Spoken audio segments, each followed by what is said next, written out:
Em seus lares, o programa Quarta Dimensão, através da rede tvm.com.br,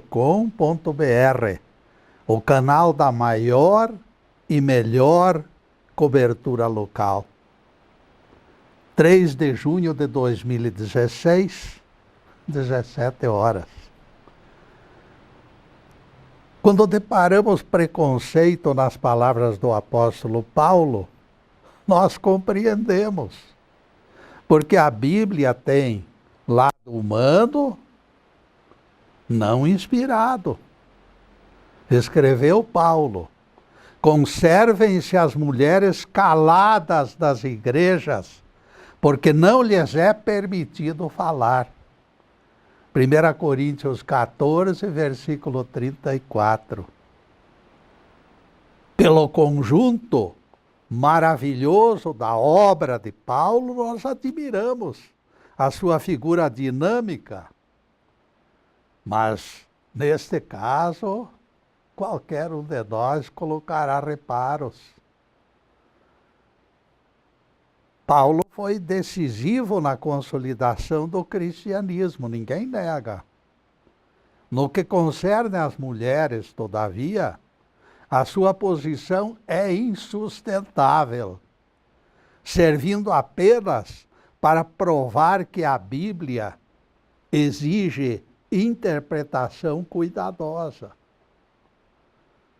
Cuidando da imagem e do som, contamos a presença valiosa do nosso amigo Luiz Carlos Zube, que comanda a parte operacional deste programa.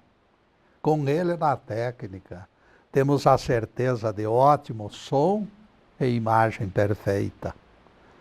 O tema de hoje será Filhotes Lindos da Coruja. Depois de alguns desentendimentos, o gavião e a coruja resolveram fumar o cachimbo da paz. Firmaram pacto de amizade, aplanando o terreno para relacionamento duradouro e proveitoso. Ambos manifestaram desejos de afastar controvérsias. Para garantir a continuidade do entendimento e prevenir atritos futuros, o gavião perguntou: comadre coruja, poderia me descrever os seus filhotes? Meus filhotes são lindos, respondeu a coruja, convencida de que estava transmitindo grande verdade. São as aves mais belas do mundo. O gavião perguntou para preservar os descendentes da amiga. Se não se inteirasse de que eram belas, ele poderia comê-las e os desentendimentos voltariam. De posse da informação quanto à beleza das corujinhas, porém, o gavião adquiriu certeza de que não iria devorá-las. Os filhotes lindos da coruja, com certeza, seriam preservados. Dias depois, meus caros, o gavião deparou com alguns bichinhos feios. E eles lhes despertaram a gula. Em poucos minutos, o gavião devorou todos. Depois de saciado, o predador, ainda lambendo os bicos, acolheu um desagradável pressentimento. Não seriam aqueles os filhos da coruja? Logo em seguida ele se tranquilizou raciocinando. Não pode ser. A coruja me disse que seus filhotes são lindos. E esses que eu devorei eram horríveis. Não pode ser. Não pode ser. Horas depois a coruja só encontrou as partes não digeríveis das corujinhas. O resto tinha ido tudo. Convenhamos, porém, a culpada do massacre foi a própria coruja, quando descrevera os filhotes como lindos. O gavião não poderia adivinhar que aquelas coisinhas feias fossem os lindos filhotes apontados pela mãe. Mãe coruja prejudicara os filhotes exagerando na descrição da formosura de sua prole. Eu conheço catedráticos imitadores desta mãe coruja, que classificam a Bíblia inteirinha, de capa a capa, como infalível e perfeita. Este exagero resulta a prejuízo do próprio livro sagrado, cuja grandeza da sua parcela divina dispensa artifícios. Ninguém nega. Para princípio de conversa, salientamos que este livro importantíssimo não substitui Deus. Não será correto adorá-lo, como fazem certos intérpretes equivocados. A Bíblia não se encaixa no lugar de Deus de forma alguma. Certos grupos confundem alhos com bugalhos, quando divulgam verdades parciais que confundem, ao invés de edificar. É a palavra que cura, dizem tais figurinhas. É a palavra que traz prosperidade. É a palavra que perdoa pecados. Em vista da insistência de que o texto inteiro de capa a capa está revestido por idêntica virtude, nós perguntamos: se o próprio Jeová revelou ter veiculado recomendações incorretas para uso do povo, de que forma aceitaremos uniformidade de tantos escritores que compõem a Bíblia? Você só pode estar delirando, Getúlio, disse alguém. Onde encontrou tamanho despautério para afirmar em público? Ora, caríssimos, tais expressões estão na Bíblia que vocês adoram. E as palavras foram proferidas por Jeová, pela mediunidade de Ezequiel. Vou repeti-las em vista da insistência de vocês. Eu mesmo lhes entreguei leis que não eram boas e costumes que não fazem viver. Estas palavras de Jeová estão na Bíblia. Ezequiel 20, versículo 25. Coisa não boa, com certeza, é coisa má. E nós ficamos sabendo que Jeová criou leis questionáveis. O próprio Deus espalhou o joio no trigo, decretando leis perversas para que, através da confusão, aquele povo tomasse jeito. E alguns pregadores declaram ingenuamente a Bíblia inteira como justa e perfeita. Entenderam? Será que estas leis más, decretadas por Jeová, beneficiarão alguém? De minha parte, eu divulgo resposta negativa. A Bíblia não tem defeitos, proclamam tais figurinhas. Do Gênesis ao Apocalipse, tudo que está escrito na Bíblia é lei. Cuidado, caríssimos. Esta visão demonstra pouca inteligência e pode levar seus filhos a conhecer trechos nada edificantes. E em todos os casos você não terá resposta para desfazer a confusão. Tanto você exaltou a Bíblia na presença de seus filhos, que certas descobertas irão chocá-los profundamente. Como aconteceu com a coruja, você poderá estar ocasionando a morte da fé no coração de adolescentes. Esta é uma grande verdade e também um grande perigo. Não adianta mascarar o feio usando o termo lindo na interpretação. Cortina de fumaça será desfeita pelo vento em pouco tempo.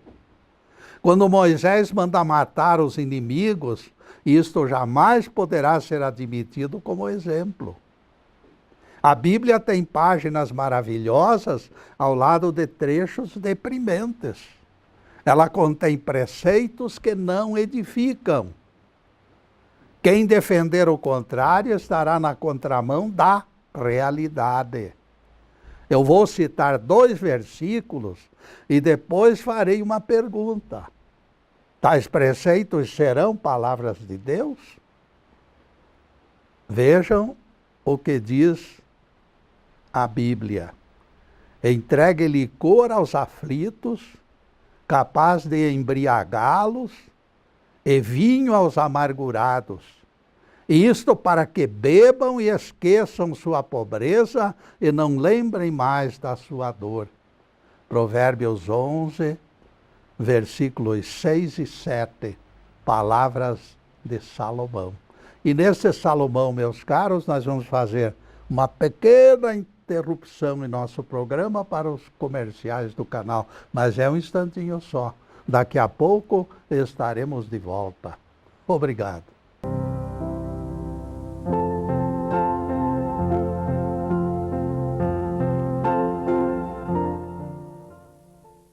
E já estamos no segundo bloco do programa Quarta Dimensão. E por gentileza do Zube, o nosso site está na telinha e nós convidamos vocês para visitá-lo.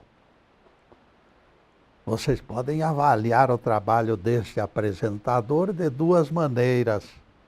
Pela leitura no site, analisando o estilo de escrever, interpretando o texto escrito. Quem deseja voz e imagem, todavia, acessa o YouTube, onde 58 exposições estão disponíveis, 24 horas por dia. E agora voltaremos ao tema.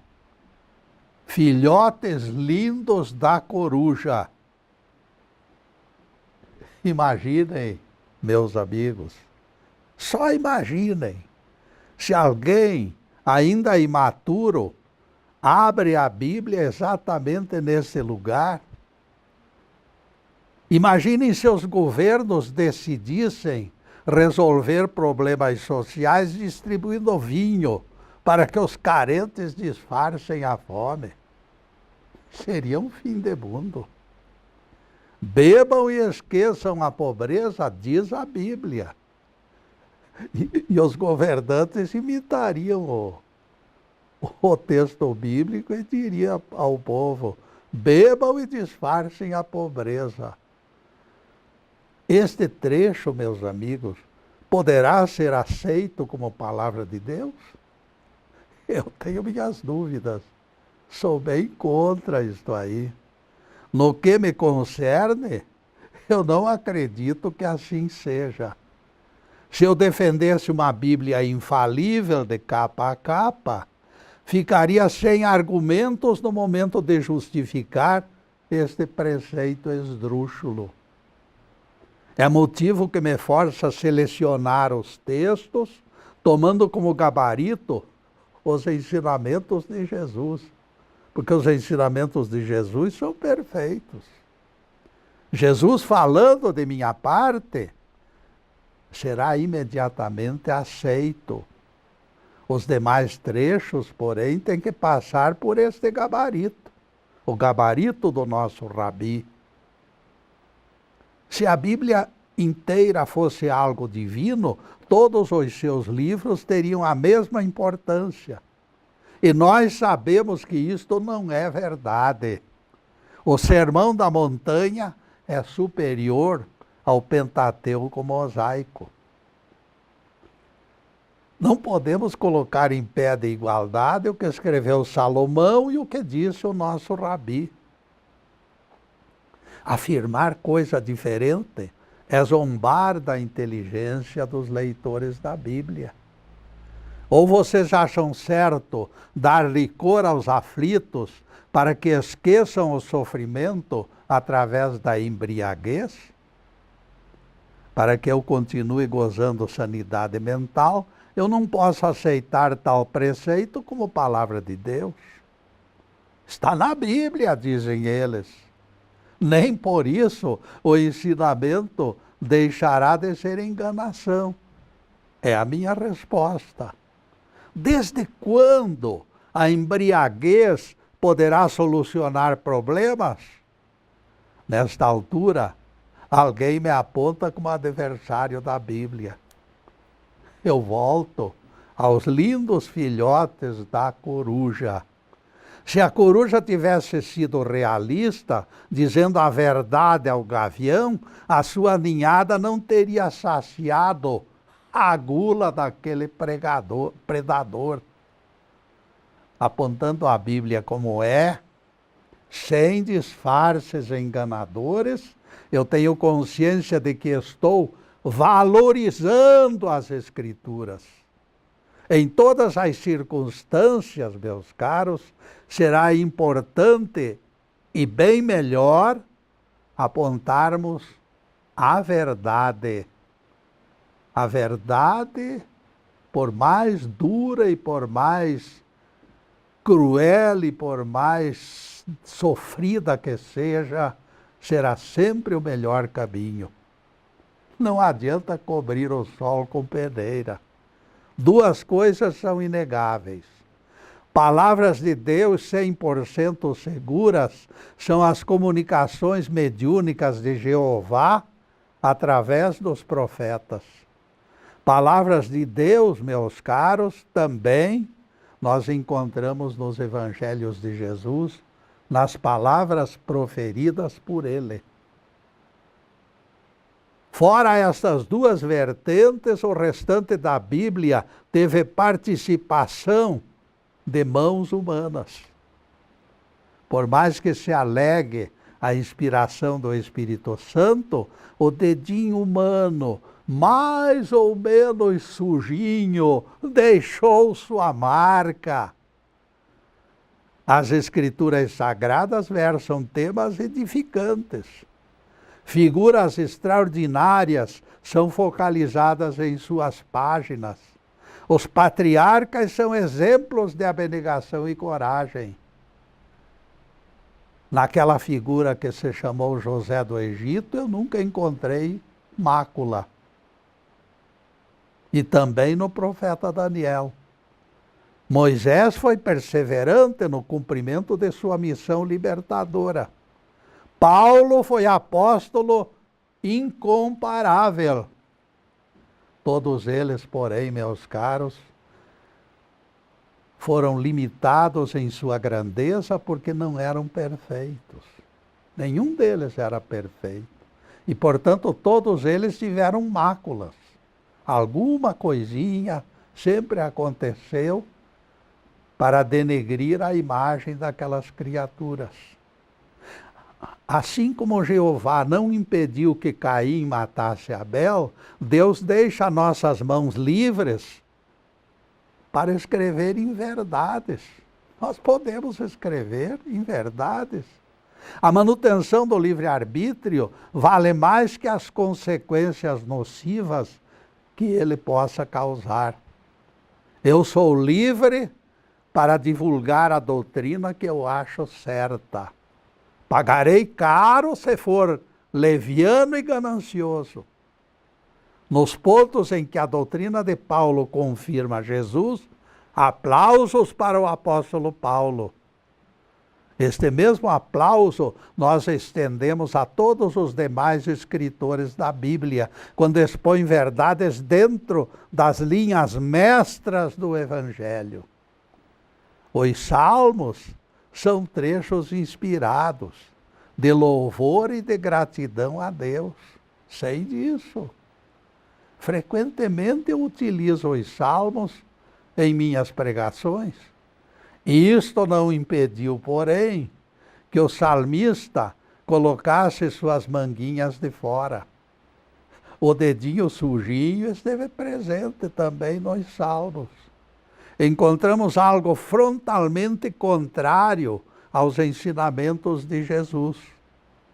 Filha de Babilônia, que hás de ser destruída, será ditoso aquele que te der o troco do mal que nos fizestes.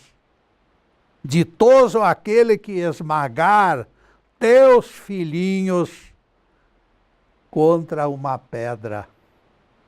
Salmo 136, versículos 8 e 9. Percebam que o salmista está saboreando vingança e ele toma como vítimas criancinhas babilônicas, antegozando o esmagamento das suas cabeças. Pode uma coisa destas?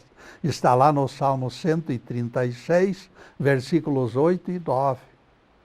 Percebam que o salmista está saboreando a vingança.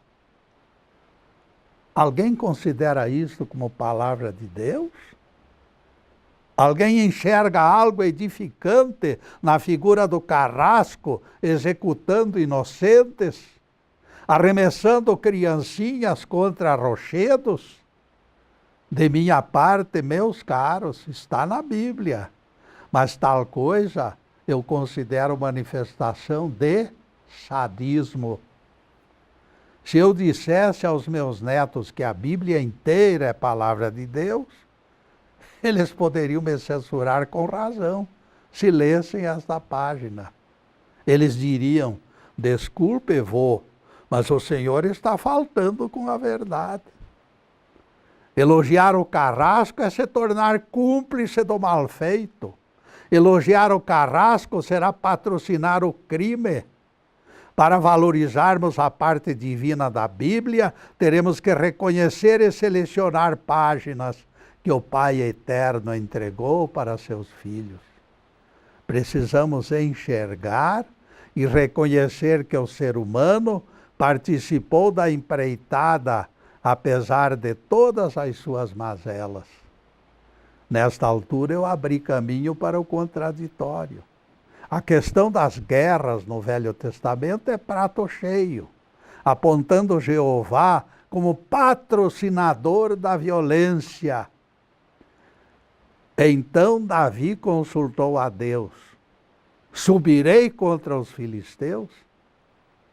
É uma boa pergunta esta, meus caros, mas nós só vamos colocar a resposta de Jeová no próximo bloco, porque agora nós vamos fazer uma pequena interrupção em nosso programa para os comerciais do canal. Mas é um instantinho só.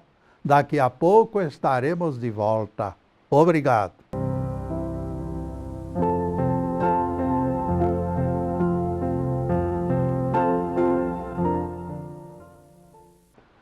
Estamos retornando com o programa Quarta Dimensão, terceiro bloco. Algumas passagens da Bíblia confundem anjos com Deus. Dentre estas passagens, o adversário de Jacó, em luta célebre, é apresentado ora como anjo e outros momentos como Deus. Lutaste com Deus e vencestes, disse o adversário de Jacó em Gênesis 32, versículo 28. No versículo 24, O briguento é denominado homem. E se generaliza a confusão total. Afinal, é Deus, é anjo ou é homem? Mas, de certa forma, persiste a dúvida, quando o próprio Jacó exclama: vi a Deus face a face e a minha vida foi salva. Gênesis 32, versículo 30. De minha parte, eu deixo indagação aos telespectadores.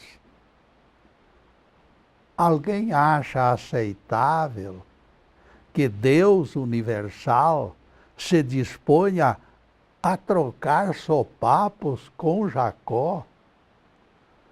E depois desse pinguinho de doutrina, voltaremos ao tema. Filhotes lindos da coruja. Vejam que a interrogação do rei Davi, através do profeta, escapou carregada de intenções. O rei Davi perguntou para Deus se ele autorizava a avançar sobre os filisteus. E a resposta de Jeová não facilita o imbróglio, não. Sobe, diz Jeová, porque eu os entregarei nas tuas mãos. 1 Crônicas 14, versículo 10. Aqui, meus caros, nós vislumbramos o desejo de Davi de guerrear os filisteus, usando a liberdade que é o direito de todos. Davi tinha esse direito, eu tenho, todo mundo tem, de fazer guerra ou de fazer a paz. Liberdade é nossa. É aquilo que sempre afirmamos aqui. Todos têm liberdade para cometer as maiores loucuras. Semear verduras benéficas ou ervas daninhas é direito sagrado dos semeadores, os quais serão beneficiados ou prejudicados. Mas que eles têm direito, têm. Mas a colheita, meus amigos, a colheita, esta é obrigatória. Deus não imobiliza o braço do agressor. Quando Caim, lá no Gênesis, fazia planos para matar Abel, Jeová andava por perto, mas ele não interrompeu a trama. Ele ficou apenas observando, porque Deus enxerga tudo. Deixou Caim livre, da mesma forma como procedeu com Davi, quando nada fez para evitar a guerra. Ele não mandou que Davi guerreasse, mas ele permitiu que a guerra fosse feita. Diante da pergunta do rei, Jeová olhou na tela do futuro e confirmou o que estava escrito.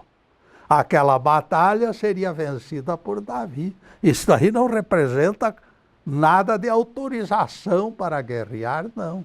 Simplesmente confirma que Davi venceria a batalha. Estava escrito nas estrelas. Deus não favoreceu o rei Davi, Deus não favoreceu também o outro grupo. Simplesmente aconteceu aquilo que as leis físicas determinam. Como todo o poder pertence a Deus, a vitória era a consequência de condições melhores, alcançados pelos guerreiros de Davi. Criador das leis físicas, Jeová não favoreceu nenhum dos lados. Simplesmente confirmou que Davi seria o vencedor, porque o conhecimento do futuro é atributo da divindade. Isto explica as palavras: eu os entregarei nas tuas mãos. Porque tudo que acontece na terra é consequência da permissão de Deus, do movimento que Deus faz dentro de nós.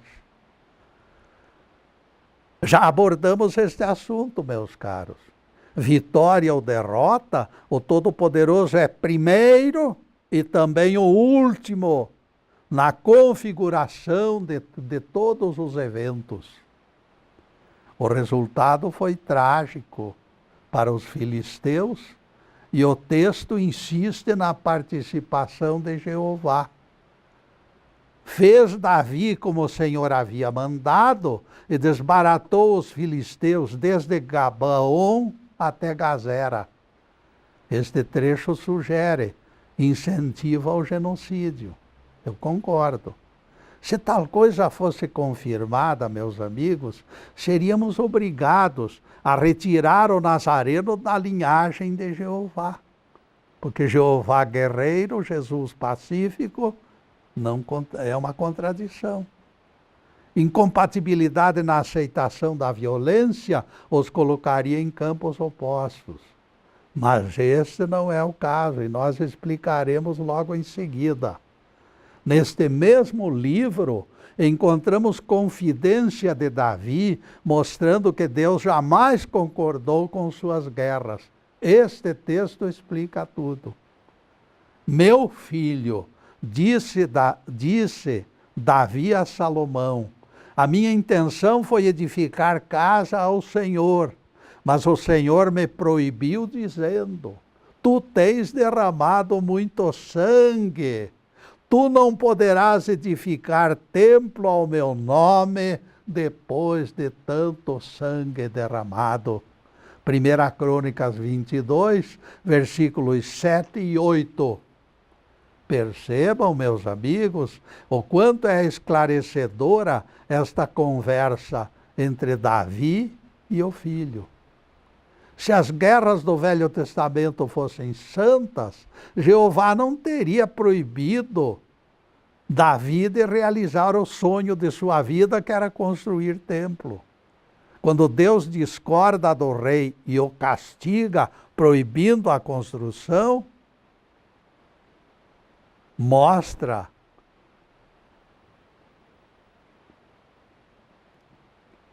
que Davi está procedendo errado. Portanto, não foi Jeová quem deu a ordem. A liberdade do guerreiro, meus amigos, é garantida, mas o mal feito será cobrado. Se Deus incentivasse as guerras, o próprio Jeová seria responsável e Davi posaria de pau mandado. Ele simplesmente seria um pau mandado. Porque Jeová mandou fazer a guerra, Jeová é responsável pela guerra. Não é este o caso, porém, como nós vimos, o próprio Jeová condenando Davi a não construir o templo pelo fato de ter as mãos sangrentas. Deus permitiu a descoberta do fogo. O fogo é benéfico, mas o fogo também é maléfico. Então o que acontece? Se eu usar bem o fogo, eu estou dentro da lei. Se eu usar mal o fogo, isto gera débito contra mim. Avoluma a minha responsabilidade diante do meu karma. Proibindo Davi de construir templo pelas suas mãos sangrentas, Jeová condenou todas as guerras de Davi. Não matarás é lei eterna, é lei universal, é lei que cabe em todos os compêndios. Tudo comporta essa negativa de alguém matar outra pessoa. Contradições limitam palavras divinamente inspiradas. Os oráculos de Jeová e os ensinamentos de Jesus são as nossas certezas únicas dentro da Bíblia. Interpretar Deus ordenando guerras será o mesmo que lançar no ralo a essência do cristianismo. A participação do Criador não pode ser contraditória. Ele não pode dizer não matarás aqui e incentivar a guerra acolá. Só a parte humana revela aspecto feio e volúvel. Alguém curioso me faz a pergunta, afinal, Getúlio, onde apareceu esta infalibilidade da Bíblia? E eu vou responder, quando a reforma protestante prosperou, os seus mentores enfrentaram problemas de autoridade, porque todo mundo queria interpretar a Bíblia assim, assado, sem lógica nenhuma. Então os católicos criaram o Papa infalível. Para neutralizar a vantagem, os reformadores apontaram a Bíblia como infalível. A Bíblia foi declarada a cátedra suprema. Séculos transcorridos, a doutrina básica continua do mesmo jeito. De repente, algo desperta a nossa curiosidade. Se toda a Bíblia foi inspirada, como pode cometer enganos? Porque a Bíblia contém coisas que não dá para entender. No outro dia fez o Senhor o que prometera. Todos os animais do Egito morreram. Aquelas pragas do Egito. Está lá em Êxodo 9:6. Todos os animais do Egito morreram. Êxodo 9, versículo 6. Peste enviada por Deus matara todos os animais do Egito. O vocábulo todos, o que significa? Significa 100%. Morreram todos. Depois desta declaração, o Velho Testamento descreve a praga seguinte. Então disse o Senhor a Moisés e a Arão: tomai mão cheia de cinzas e espalhai este pó, e se formarão úlceras nos homens e nos animais. Êxodo 9, versículos 8 e 9.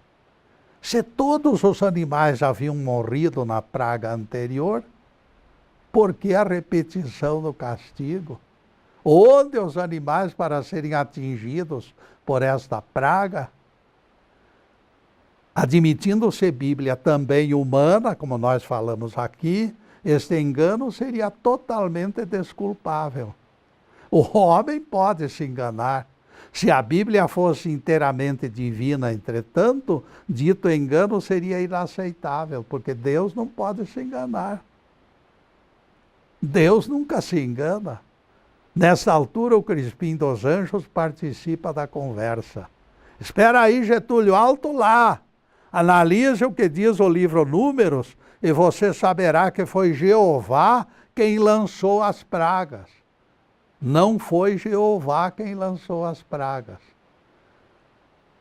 Agora, meu caro Crispim, nós não podemos conversar mais porque estamos no término deste bloco. Mas no próximo bloco nós voltaremos a conversar. E assim, meus caros, nós fazemos essa interrupção para os comerciais do canal.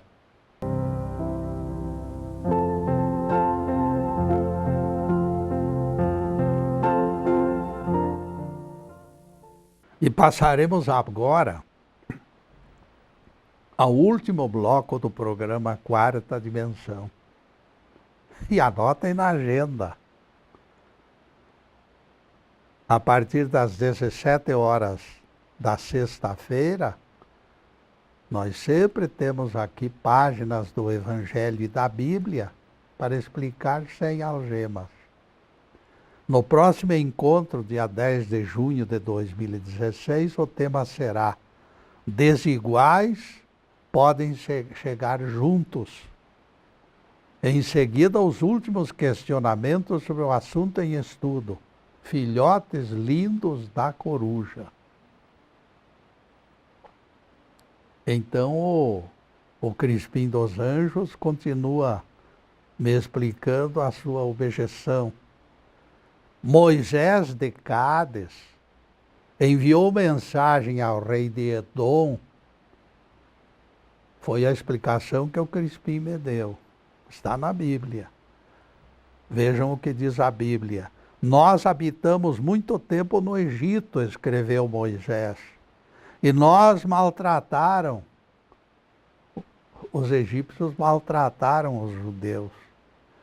Clamamos ao Senhor e ele nos enviou anjo que nos tirou do Egito. Números 20, versículos 14 e 16. E o Crispim eufórico cantou sua vitória. Viu, Getúlio? O engano não é de Deus. Não foi de Deus, não.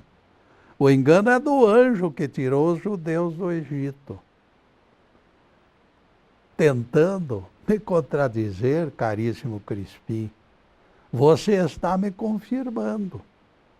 Se este anjo foi autor daquela contradição, alguém que não Deus também participou da Bíblia. Este anjo participou da Bíblia. Anjo é um homem aperfeiçoado. Continua de pé a nossa versão, portanto. A Bíblia foi escrita a 4 mãos. E ponto final. Desta forma ou de outra, aumentam certezas de que as Escrituras também publicam trechos não inspirados. E a maioria das outras mãos tem nossa marca, a marca do homem. Impuro, imperfeito e muitas vezes até ignorante. A própria Bíblia vai explicando Bíblia. Deus vai delegando poderes, distribuindo encargos, convocando servos, transferindo tarefas. Então disse o Senhor a Moisés: eu te constituo Deus. Êxodo 7, versículo 1. Seu anjo libertador do Egito. E este anjo promoveu Moisés à categoria divina. Nós notamos o crescimento do plantel de assessores do Pai Celestial. E isto reforça o fato de que Deus não gosta de trabalhar sozinho. Embora imperfeitos, Deus conclama uma vasta multidão para trabalhar com Ele. Todos nós somos colaboradores de Deus, apesar de imperfeitos.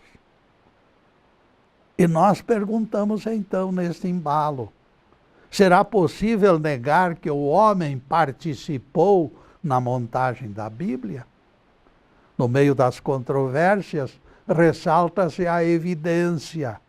Se este livro foi escrito para nossa edificação, nada mais justo que possua alguma coisa nossa. Violência na Bíblia é violência dominante em nossa natureza. Deus não iria suscitar livro falso, com história falsa, sobre homem falso. Para ser legítima, a Bíblia precisava ostentar também partícula do nosso caos e da nossa inconsequência. Sintetizando em palavra única, meus amigos, autenticidade. Impressões digitais identificam o ser humano. Se livro nos chegasse dos céus, pronto e acabado, ele seria estranho em nosso ninho. Por mais divino e glorioso, lhe faltaria o selo da autenticidade.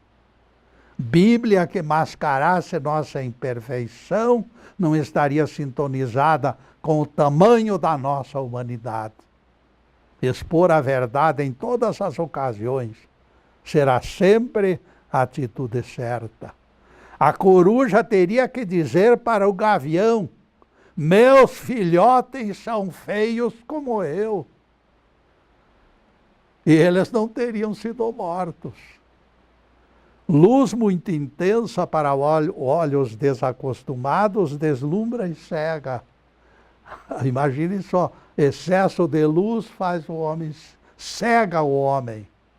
Cada ente humano é aquilo que é, sem disfarce algum. Foi necessário misturar a pequena claridade da nossa lamparina pequena e humana com o farol da sabedoria de Deus. Misturando a pequena com a grande luz, nós a enxergamos melhor.